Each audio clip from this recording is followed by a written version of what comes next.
Okay. Now 4.1 says the define a boiling point. Boiling point is the temperature at which the vapor pressure of a substance is equal to the atmospheric pressure.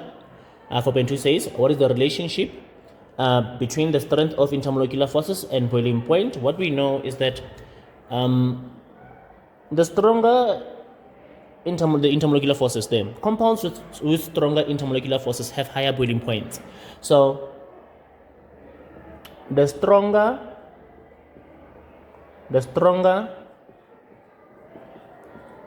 the intermolecular forces, the stronger the intermolecular forces,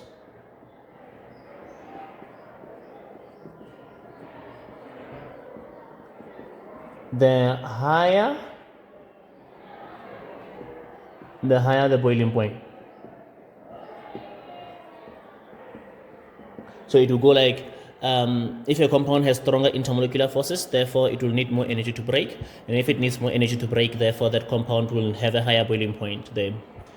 Okay, now we have the relationship between the strength of intermolecular forces and boiling point is investigated using 4 organic compounds with different homologous series. Very, very important. If they go with different homologous series, that is immediately telling us that our independent variable, our factor, will be the type of intermolecular forces there. What is going to be different between our compounds is the type of intermolecular forces, and then our job will be to identify how. Now, the compounds and their boiling points are given in the table below. Now, speaking of, we have compound A is propane, London forces. Propan 2 on, ketone, dipole forces. Propan 1 all, alcohol, hydrogen bonding at one side. Propanoic acid, carboxylic acid, hydrogen bonding at 2 sides there. Our factor is the type of intermolecular forces there. Now, while maintaining the chain length to be the same, you can see all of them are pop. So, and then the dependent variable there will be the boiling point there on the right hand side over there. So now, 4.3 is refer to the type and strength of intermolecular forces to explain the difference in boiling points between compound A and B, as well as C and D there. Let's start with A and B. 4.3.1. What I like to do is I like to state the homologous series first, and then given the type of intermolecular forces there. Let's go. So we have this one, propane. Propane with the aim is an alkane and has London forces.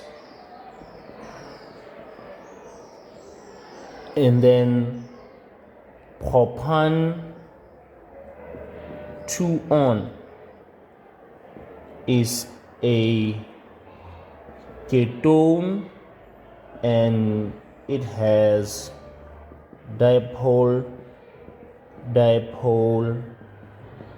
forces. Now,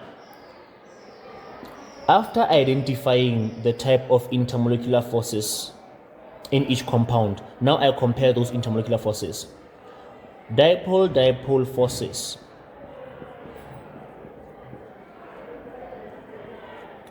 are stronger than London forces, and therefore in conclusion, those dipole forces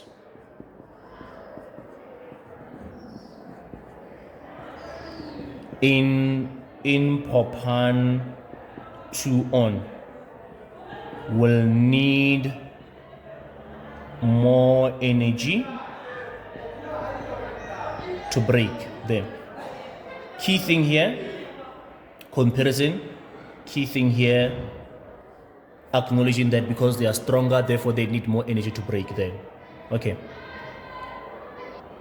And it will be 1 for identification of the intermolecular forces in the propane, 2 for identification of intermolecular forces in propan 2 on, and then 1 mark for comparison of those intermolecular forces in terms of which one is stronger, and then lastly for acknowledging which one is to acknowledge that because it's stronger, therefore it will need more energy to break there. Okay.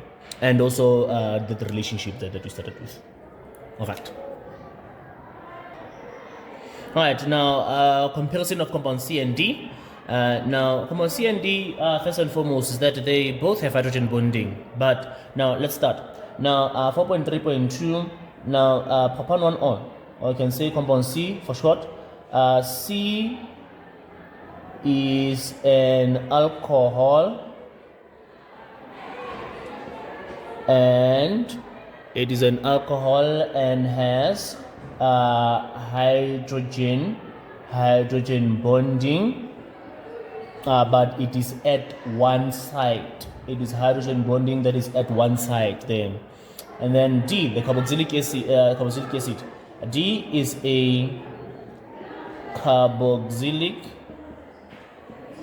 acid and has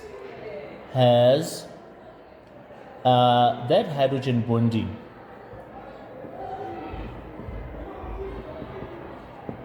but it is at two sides. The hydrogen bonding is at two sides.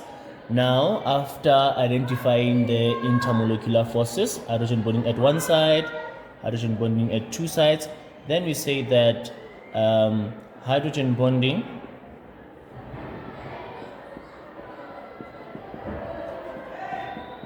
at two sides is stronger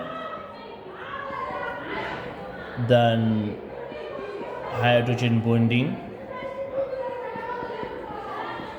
at one side. Therefore, hydrogen bonding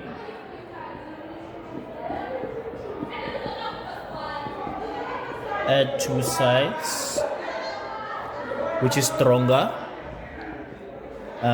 those intermolecular forces in compound D will need more energy to break. That's why that one compound D has the higher boiling point.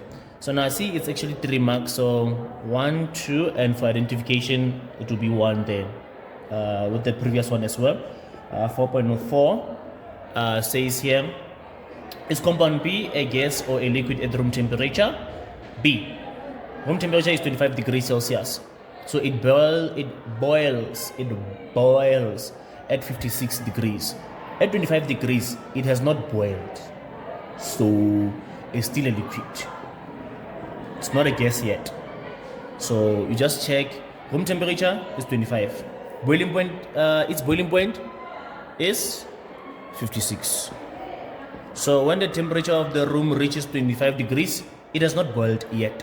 So because it has not boiled, it's not a gas yet, it is a liquid there.